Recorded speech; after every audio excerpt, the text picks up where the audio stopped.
Sveiki, gerbiami žiūrovai. Pristatau Jums naują klausimų atsakymų laidų ciklą, kuriame Jūsų klausimai bus užduodami karžygys.lt tinklalapio autoriams. Klausimai bus surenkami iš YouTube paskyros karžygys.lt bei karžygys.lt tinklalapio. Kuo būsite aktyvesni, tuo greičiau pasirodys Jūsų norimo autoriaus klausimų atsakymų laida. Tad būkite aktyvūs. Šį kartą Jūsų klausimus užduosime Varlinui, bet pirmą pristatau žaidimo taisyklės. Laida išvys pasaulį tik tada, kai Varlinui bus užduoti mažiausiai 17 naujų klausimų. Klausimus užduokite po naujai išėjusiais video bei per kontaktų formą karžygys.lt tinklalapyje, taipogi YouTube paskyroje. Dažniausiai užduodami klausimai bus talpinami dažniausiai užduodamų klausimų skiltyje, kuri artimiausiu metu išvys dienos šviesą karžygys.lt tinklalapyje. Todėl raginu užduoti esminius, išsamius klausimus, kurie turės išliekamąją vertę. Tad laukiu Jūsų pastabų ir komentarų dėl laidos formato. O dabar pradedam. Alpis Bevardis klausia. Dėkui vyručiai už apžvalgą. Klausimėlis. Ar ne per silpni mūsų visų raumenys kovoti prieš sistemą? Reikalingas kažkoks greitas, galingas sprogimas, kad sukelti, pažandinti masiškai žmonės. Visiškai teisingai. Prieš šią sistemą yra neįmanoma kovoti keliese ar netgi daugiau žmonių. Tačiau vėlgi, būtent tai, kas dabar vyksta, tai ir yra tas sprogimas. Tik jis yra lėtas. Tačiau savo apimtimis jis yra žymiai didesnis negu bet kuris kitas sprogimas. Ir mes jį stebime gyvuoju laiku. Taipogi, Ciuronės ar Kuronės klausia, kodėl be kaziuko? Šypsenėlė.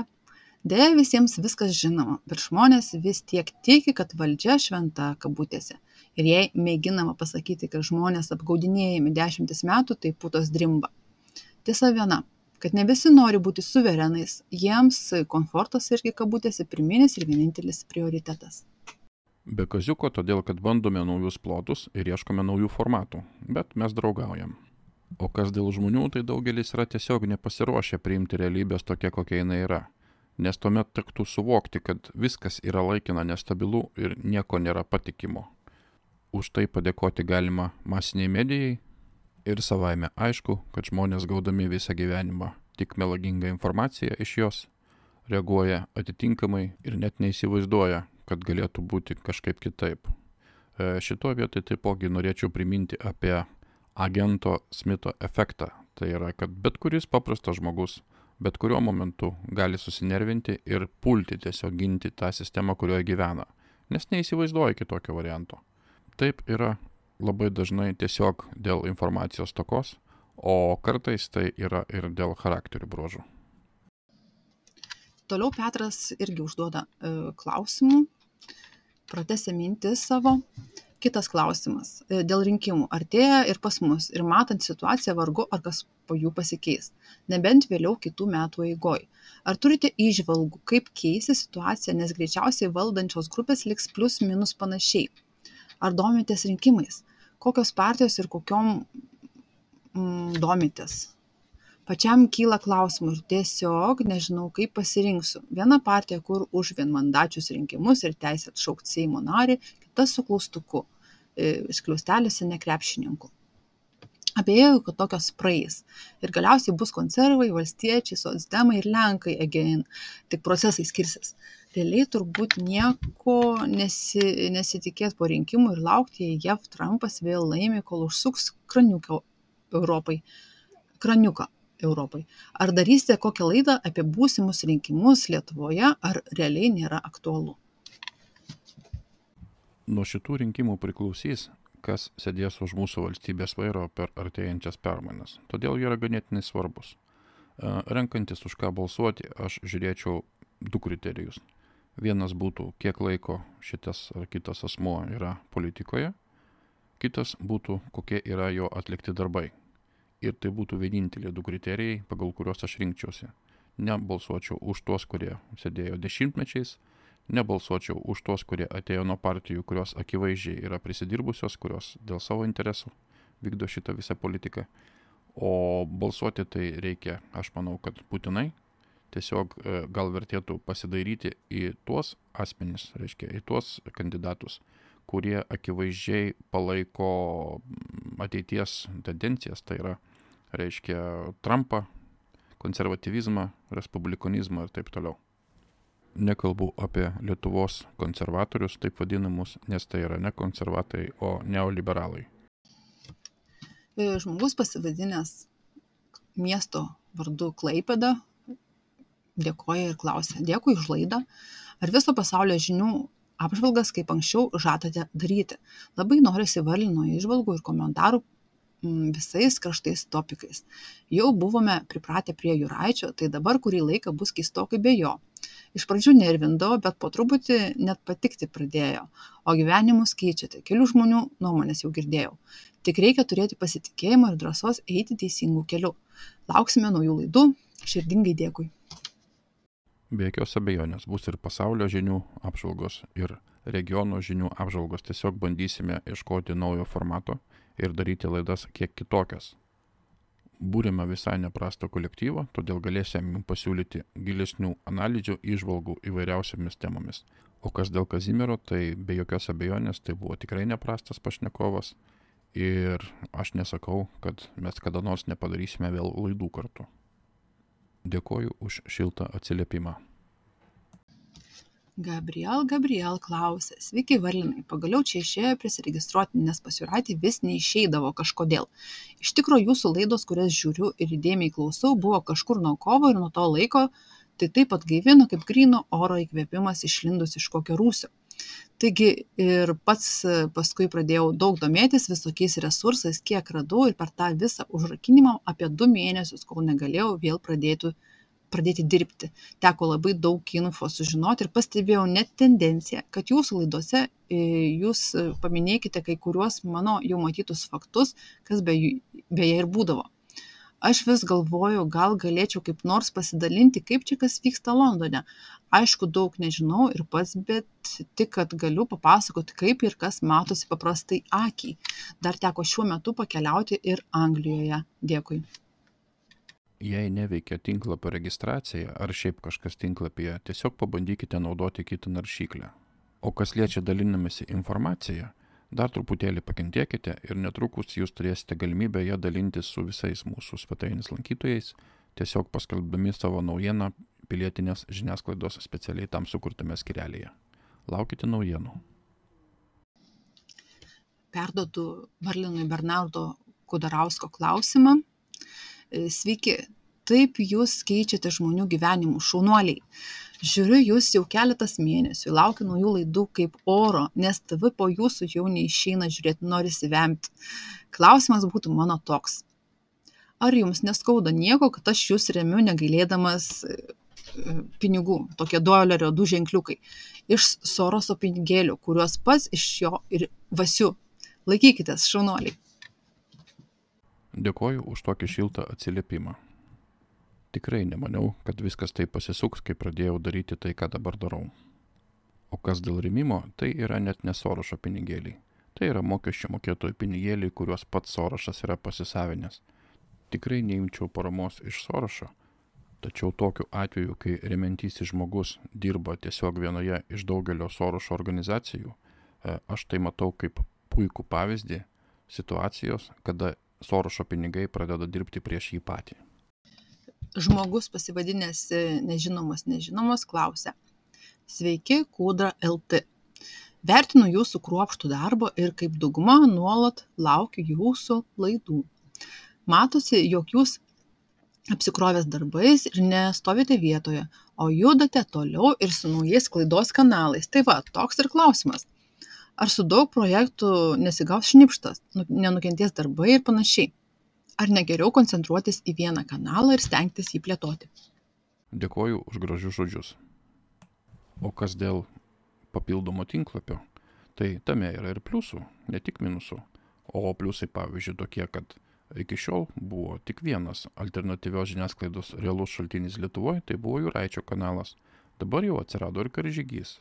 Ir vis tiek tie 2 kanalai ir atskirai ir kartu sudėjus neatsveria to melo srauto, kurį sudaro visa bendrai paėmus masinė medija Lietuvoje. Kitas pliusas yra tas, kad yra sunkiau užgniaužti 2 kanalus negu 1 kanalą. Žinoma, kiekvienam naujam kanalui, kiekvienam naujam projektui reikia laiką įsibėgėti, tačiau mes stebime, kad visai neblogai mums gaunasi ir laikui bėgant aš manau, kad žmonės tiesiog įpras, kad informacijos galime ieškoti tiek ten, tiek ten. Turbūt reikės padaryti pasikeitimą, pavyzdžiui, baneriais, kad galėtumėt vaikščioti tarp šitų 2 mūsų tinklapių pirmin atgal netrukdomi ir kad tai būtų paprasta. O ir laikas, kada sukurti įmanoma naują kanalą ir jį išpopuliarinti, kaip niekad yra dabar sėkmingas, kol dar yra visiškas badas informacijos masinėje medijoje. Todėl neatidėliotinai buvo priimtas sprendimas, reiškia, kad plėstis ir jūs matote tai, ką matote. Ir vėlgi Petras klausia, kur kalba eina apie viruso atsiradimą Wuhan laboratorijoje. Man kažkaip susidėliojo, ar taip atrodo, kad tai ta pati laboratorija, kuri priklauso vieninteliai pasaulyje sintetinio adrenochromo gamyklai. Ar aš maišau kažką, Varlinai? Net man atrodo, kažkada buvo tavo laidose kalbėta, kad galimai per adrenochromo tiekimą buvo pernešamas ir virusas į pasaulį, bet tas narkotikas elitui, o elitui išplatinti nesunku per viešus renginius, kuriuose jie visada būna. Ne visai taip. Virusas buvo pagamintas Kinijos virologijos instituto laboratorijoje, o Džordžas Sorošas stipriai investavo į įmonę vadinamą Vuxi, į jos laboratoriją. Tai yra komercinė įmonė. Bet jos yra visiškai šalia viena kitos ir jos abi užsiiminėja tiek, reiškia, ligų tyrinėjimų, tiek įrangos apsaugai nuo šitų ligų tyrinėjimų. Ten pat buvo gaminamas ir adrenochromas. Be jokios abejonės, renginiai visada buvo, yra ir bus naudojami tam tikriems tikslams, tame tarpe ir elitų paslėptiems tikslams. Aš pamenu renginį, tai buvo auksiniai gabuliai, berods pernai metų ar užpernai metų, kada, reiškia, vidurį renginio buvo iškviesti atseit gydytojai į salę ir leido visiems aktoriams sėdintiems šitam renginyje, teisingiau pageidaujantiems iš jų, pageidaujantiems keliems aktoriams suleido, reiškia, atseit vakciną. Tiesiog prieš kameras, tiesiog visiems ant akių. Tai aš niekada netikėjau, kad ten buvo vakcina. Tačiau įrodymų tam taipogi neturiu. Tadas Vertelis išreiškė susirūpinimą ir uždavė klausimą. Ačiū. Kaip visada gerai, bet kodėl vyksta toks skaldymasis tarp kanalų? Man panašu, kad kažkas jūs skaldo ir valdo. Tikrai taip. Po tam tikrų trečių šalių įsikišimo iškylo poreikis daryti šį papildomą kanalą ir ramiai pasėdėti, palaukti, kol tos trečios šalis išsidūks, sakykim taip. O tai jau matomai eina į pabaigą, žmonės pradėjo rodytis tikrus savo veidus ir mes tiesiog dirbam toliau savo darbą, norim ramiai savo dirbti, vieni kitiem netrukdyti ir su Kazimieru mes nesam susipykę ir neatmetu galimybės, kad bus kartu ir laidų kažkada ateityje. O šiuo metu tiesiog reikia dar palaukti, kol viskas stabilizuosis ir vienintelis dalykas, tai galima stebėti akilai tas trečias šalis, kurios draskosi, bando apjuodint, apmeluot ir tiesiog patiems kiekvienam savo galvo vertinti, kas yra kas ir vertinti geriau pagal atliktus darbus ir teikiamą informaciją, o ne pagal vienų kitų juodinimą, nes bent jau man asmeniškai tai yra nepriimtina, ypač viešoji erdvėj. O kvailoms muštynėms ir tarpusavio santykių aiškinimuisi muilo šitai operai mes paprasčiausiai neturime laiko. Geriau jau jį paaukoti šitą laiką, atlikti darbams ir pateikti informaciją savo žiūrovams, klausytojams, kuriuos jie tikrai laukia. Tomas Takėnas uždavė tikrai pakankamai ilgą klausimą ir ganėtinai svarbu. Sveikas, Varlinai. Pirmoji eilėje noriu padėkoti už nuostabų darbą. Ir turiu keletą klausimų. Kaip ten dėl Hillary Clinton parodymų? Kaip ir rugsėjo mėnesį turėjo liudyti teisme, bet nieko apie tai nesigirdi. Buvo tokios informacijos, kad apeliacinis teismas leido jai neliūdėti, jeigu klystu, pataisyk. Ir norėtųsi, kad plačiau visą šitą situaciją apžvelgtum. Kas dėl Facebook? Ar teisybė, kad Europos Facebooko būstinė Airijoje nori užblokuoti dėl to, kad jinai vartotojų duomenų neperduoda Amerikai? Ar tai eilinis triukas prieš rinkimus, kad galėtų užblokuoti informaciją? Ir dar vienas klausimas. Gal galėtum apšviesti apie UK, Jungtinę karalystę, apie karališkąją giminę? nes apie juos išvis nieko nesigirdi. Nėra jokios informacijos, kaip ten kas su jų titulais, kur jie visi dingė. Dėkui, laukiam laidų. Labas, dėkoju už gražų atsiliepimą. Kas dėl Hillary Clinton, procesas vyksta. Lenda vis nauji faktai, apie ją visokia informacija dabar yra viešinama, pradeda kalbėti žmonės, pradeda kalbėti naujus dalykus, kurie prieš tai buvo nežinomi. Tačiau šitas žmogus turi matomai labai daug šantažo medžiagos kitų žmonių atžvilgių ir jinai matomai yra labai dangstoma tų kitų žmonių. Tai greičiausiai, kol nebus paruoštas, kaip sakant, švarus kelias visam šitam teisės saugos procesui, teisingumo procesui įvykti, jie nebus, reiškia, judinami, kažkaip tai trukdomi, areštuojami, dar kažką. Tačiau, kaip aš minėjau, procesai vyksta ir pastarosiam dienom ypatingai pradėjo lysti apie Clinton visokie dalykai, apie kuriuos aš papasakosiu be jokios abejonės artimiausiuose laidose savo. Kas dėl Facebooko, tai yra viena ir ta pati korporacija ir aš tikrai netikiu, kad Airija sulaiko kažkokius tai duomenys nuo savo, sakykime, Airijos skyrius, nuo savo pagrindinio skyriaus. Labai abejoju, kad taip gali būti aplamai. O kas dėl karališkų giminių, tai darėm paskutinę laidelę, tai yra mūsų kukų žinios, naujas formatas ir aš būtent ten pristačiau keletą naujų daiktų apie, reiškia, karališkas giminės. O kas su jais vyksta, ko jų nesimato, to, kad jie visi jau praranda savo titulus ir jie, galima sakyti, jau yra nebe karaliai. Bent jau Britanijos karališka šeima tai tikrai savo titulus jau dabar praranda ir turės grąžinti pinigėlius, atimamos visos, reiškia, jų sodybos, visos vilos, visos pilis. Ir panašu į tai, kad monarchijų laikai eina visgi į pabaigą ir ta amerikietiška revoliucija plečiasi toliau po 200 metų per visą pasaulį. Kas iš tikrųjų mane asmeniškai džiugina, turint omeny, kokia buvo korupcija ir kokiais darbeliais užsiminėjo šitie visi monarchai. Antanas Grybauskas klausia, pagal ką sprendi, kad Biblijoje užrašyta apie Arabų ir Izraelio taiką? Šis taikos procesas rytuose buvo numatytas kaip pasaulio pabaigos scenarijus Biblijoje arba Gogo ir Magogo alijansas. Jeigu tikėti Bibliją, tai šis taikos susitarimas yra absoliučiai laikinas ir ateityje Gogas ir Magogas pataps visiškais mirtinais priešais, bei taiką sudaręsios šalys su Izraeliu pataps visiškomis priešėmis kitai stovyklai, kurių jungiasi iš neapykantos Izraeliui. Pasak Biblijos, taikai stojus Izraelyje į pasaulį ateis Antikristas. Reikalas yra tas, kad akivaizdžiai Antikristas jau senai yra šitam pasaulyje. Mes taipogi akivaizdžiai matome įvykius Irane ir tame regione. Mes matome, kaip yra išmontuojama visa šita struktūra, kurios dalimi buvo Iranas. Mes matome, kaip yra smukdoma dar viena svarbi valstybė dalyvė šitam biblijiniam scenarijuje, tai yra Turkija. Matant visą tai, peršasi išvada, kad šitam visam velniškam šėtono alijansui, kuris turėjo pult Izraelį pasak Biblijos, yra dabar suduotas labai stiprus smūgis ir kad jam prireiks kažkurio tai laiko, kad vėl atsistoti ant kojų ir sustiprėti, kad galėtų įvykdyti savo tikslus. Tačiau tai jau kiti klausimai. Nagi Varlinai, gyrė tave žmonės. Štaigi, Marius Vaicekauskas. Šauni laida. Varnio laidos įdomesnės man nei koks filmas. Įdomu, kuo baigsis rinkimai. Beje, Varlinai, gal pakomentuotum klimato atšilimą? Trumpas juk išėjo iš to susitarimo. Tai kaip ten yra? Dėkoju už atsiliepimą. Jei kalbėti apie klimato atšilimą, tai yra išgalvotas procesas. Nėra jokio klimato atšilimo. Kaip tik artėja klimato atšalimas. Mes artėjame link mažo ledynmečio ir jokių klimato atšilimų net nebekvepia.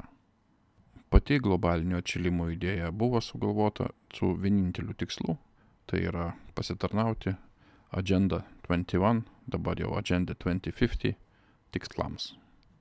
O tai yra apriboti pramonės vystimosi, apriboti gyvulininkystę, tai yra maisto tiekimo šaltinius, apriboti žmonių judėjimą, atimti teisės, apmokestinti, uždrausti, panaikinti ir taip toliau.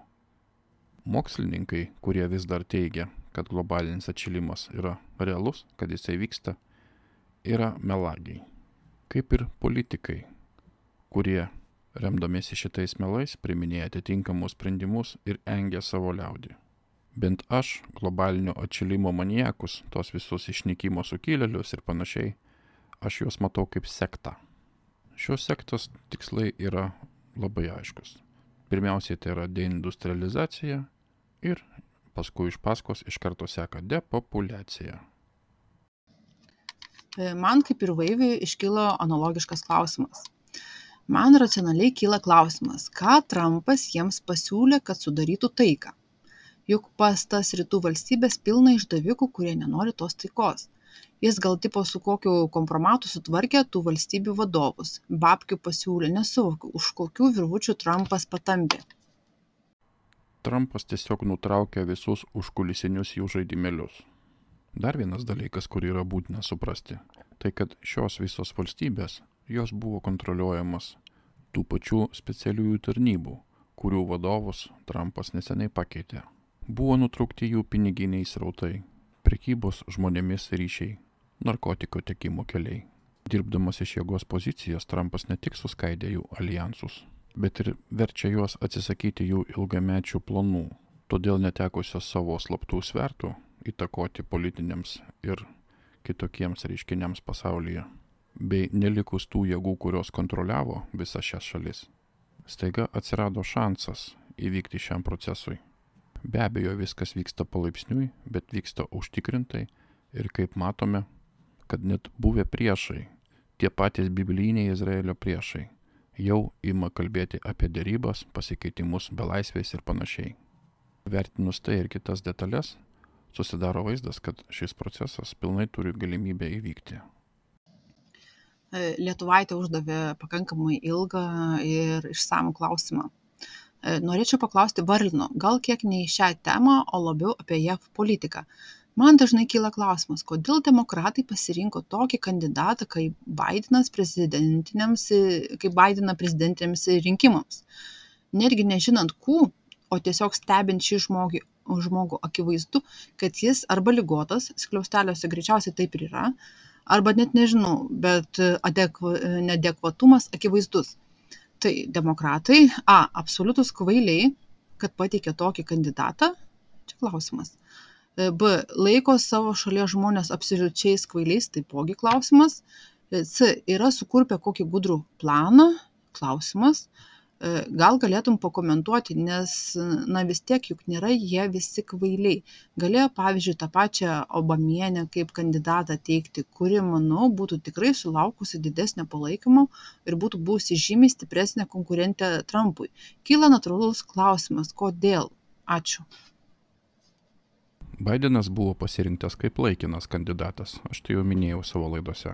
Tokį kandidatą labai lengva pakeisti reikiamų kandidatų, kai tam ateina laikas. O ir be to, pasirinkimas pas juos nėra tikrai pats didžiausias, nes koks be būtų kandidatas, koks be būtų žmogus, jis puikiai suvokia, kas už to viso stovi ir kam jisai atstovauja. Normalus žmogus tikrai nekandidatuotų nuo demokratų partijos į prezidentus dabartinėje situacijoje. Aplamai kandidatai nuo demokratų yra pastatyti iškart į reikiamas vėžes, kaip ir patys demokratai. Jei įdomu, kaip tai galėtų veikti, ar kaip, sakykime, Trumpo pusė, Trumpo stovykla ir aplamai patriotai priverčia demokratus daryti visos šiuos žingsnius. Siūlau pažiūrėti vieną iš mano laidų, tai yra senesnė laida, tai yra 9 ratas ir laiko gijos. Ten aš pasakoju tam tikrus dalykus, kurie skamba ganėtinai neįtikėtinai, bet jei įsigilinsite į pačius principus, ką aš ten pasakiau, tai jūs suprasite, kad didžioji šachmatų partija jau senai yra laimėta. Ir dabar kas vyksta, tai paskutiniai ėjimai priešininko, kuris žino, kad pralaimėjo. Kuriam vadovauja priešininkas, kuris žino, kad laimėjo. Bei kuris diktuoja paskutinius likusius ėjimus pralaimėjusiam priešininkui. Čia jai trumpai. Ir vėlgi Vaivio klausimas Varlinui bei Žemiečiui. Užduokite klausimus bet kuriam autoriui, kuriam jūs norite, ir kai susidarys pakankamas klausimų kiekis, padarysime klausimų atsakymų laidelę su bet kuriuo autoriu. Dabar perskaitysiu visą klausimą ir šį kartą savo dalį atsakys Varlinas, o šį klausimą ateityje pasaugosiu Žemiečiui, jeigu darysime laidelę, o galbūt jisai sugalvos atsakyti raštu. Pažiūrėsim, kaip čia bus. Jeigu Žemietis atsakys raštu, tada tiesiog šito klausimo ateityje aš jau nebeįtrauksiu. Tad skaitau klausimą. Varlinai, o kaip manai, kada Lietuva pasiektų pasikeitimai? Kada mūsų komjaunuoliai pasikeis kėdus ore? Neįtikėtina, jog po Trumpo rinkimų. Galbūt jie ištikimi UK karalieniai ar Borisui. Žemieti, o kaip manai, kodėl okupuojant pirmą reikia užimti TV bokštą? Banali karo technikas, kas valdo TV, valdo liaudį. Budrienė, tai leftistų okupacijos simbolis. Manau, kad realūs pokyčiai pradės vykti tada, kai biudžete baigsis pinigai ir kai staiga besikreipintis į Tarptautinį valiutų fondą naujų paskolų mūsų valdininkai gaus neigiamą atsakymą. Štai tada mes pamatysime tikrus pokyčius. Manau, kad greičiausiai tai įvyks kitų metų viduryje. O va, Kurmis nori bendradarbiauti, kažką pateikti. Tai va jo klausimas. Varlinai, kaip su tavi kontaktuoti išeitų? Turiu, manau, gan įdomios informacijos. Netrukus pristatysime naują tinklapio skyrių, kuris vadinsis Pilietinė žurnalistika. Ten jūs galėsite patalpinti visas savo norimas naujienas, nuotraukas, trumpus vaizdo klipus iš telefonų ar netgi nuorodas, sakykime, į video kažkokią tai medžiagą. Tai jau buvo nuplanuota padaryti anksčiau, bet dėl naujai atsiradusių pakeitimų ir plėtros paprasčiausiai nėra kada dar to įgyvendinti. Bet tai, kaip ir minėjau, bus atlikta jau netrukus.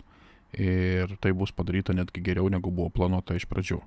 Todėl sekite mūsų tinklapį ir pamatę galimybę skelbti savo naujienas, tikrai naudokite, skelbkitės, dalinkitės ir viešinkite tai, ką norite. Jei turite kokių klausimų ar pageidavimų, su manimi taip pat galite susisiekti per kontaktų formą esančią tinklapyje karžygys.lt. Jau antrą kartą šioj laidelėje skaitau Antano Grybausko klausimą. Ką turi omeny neždintis iš šitos planetos? Sprendžiant pagal viską, pagal tai, kokia anksčiau buvo Žemės planeta, kokie buvo miškai, medžiai, kokie buvo gyvūnai, kokio dydžio buvo viskas. Panašu į tai, kad mūsų planeta vis labiau lygėja, plikėja ir gęsta. Todėl greičiausiai yra tik ribotas laiko tarpas, ateinantis koks 100 metų, gal daugiau, per kurį mes turime rasti kelią į kitas planetas ir ten įgyti naują šansą startuoti iš naujo ir protingai. Mes turime realų šansą tai padaryti, jeigu už mūsų civilizacijos vairo nebestovės psichopatai ir šitie šėtono išperos, kurie ir privedė mūsų šitą gimtąją planetą iki dabartinės būsenos, įdami mus beprotybės link, absoliučiai daugumai iš mūsų šito net nesuprantant. Taigi, mano nuomonė, žmonijos pagrindinė užduotis dabar yra bandyti rasti galimybę apsigyventi naujose pasauliuose. Žinoma, be jokios abejonės negalima nuleisti rankų ir nebandyti atgaivinti ir šios mūsų gimtosios planetos. Bet mūsų ateitis visgi greičiausiai jau yra nebe čia.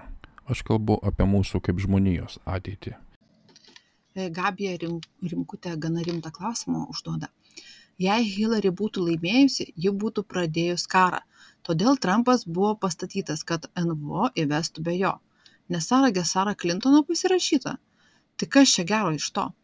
Jūs galvojat, kad tie, kas pastato Amerikos prezidentą savo priešą pastatys, kad pinigus atimtų dar į gitmą sukištų. Žmonės miršta, jų planus atskleisdami. Kennedys buvo nušautas, o čia prieš 1000 metų gyvuojančią sistemą kovoja ir nieko.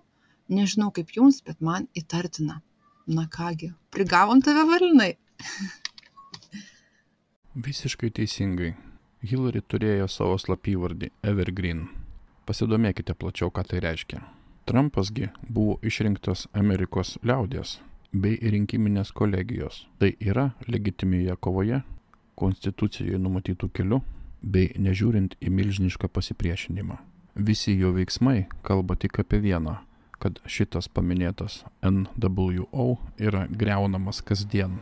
Jie niekada negalvojo, kad jinai praloš. Jei kalbėti apie pasikėsinimus, po Kennedžio mirties pamokos buvo išmoktos, todėl Trumpą dabar saugo ne kas kitas, o kaip jam asmeniškai atsakingas ir pavaldus jūrų pėstininkų specialus būrys.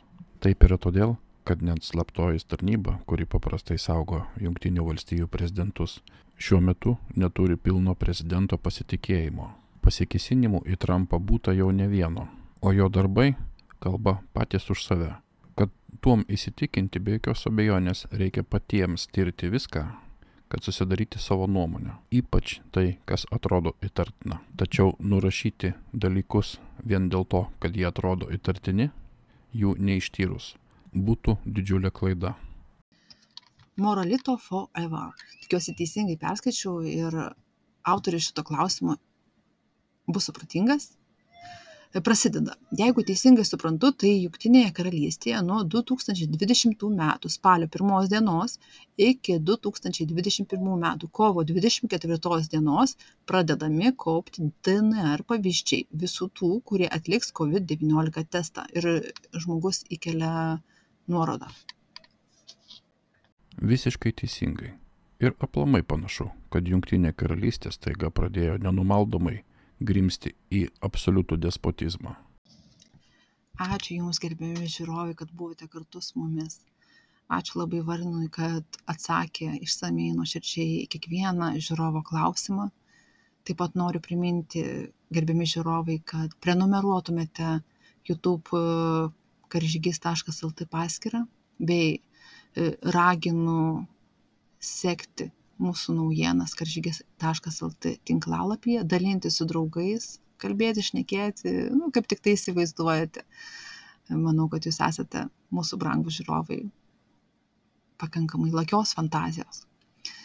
Ir ateityje, kai tik atsiras galimybė, nurodysime, kaip jūs galėsite paremti mūsų veiklą. Iki kitų kartų.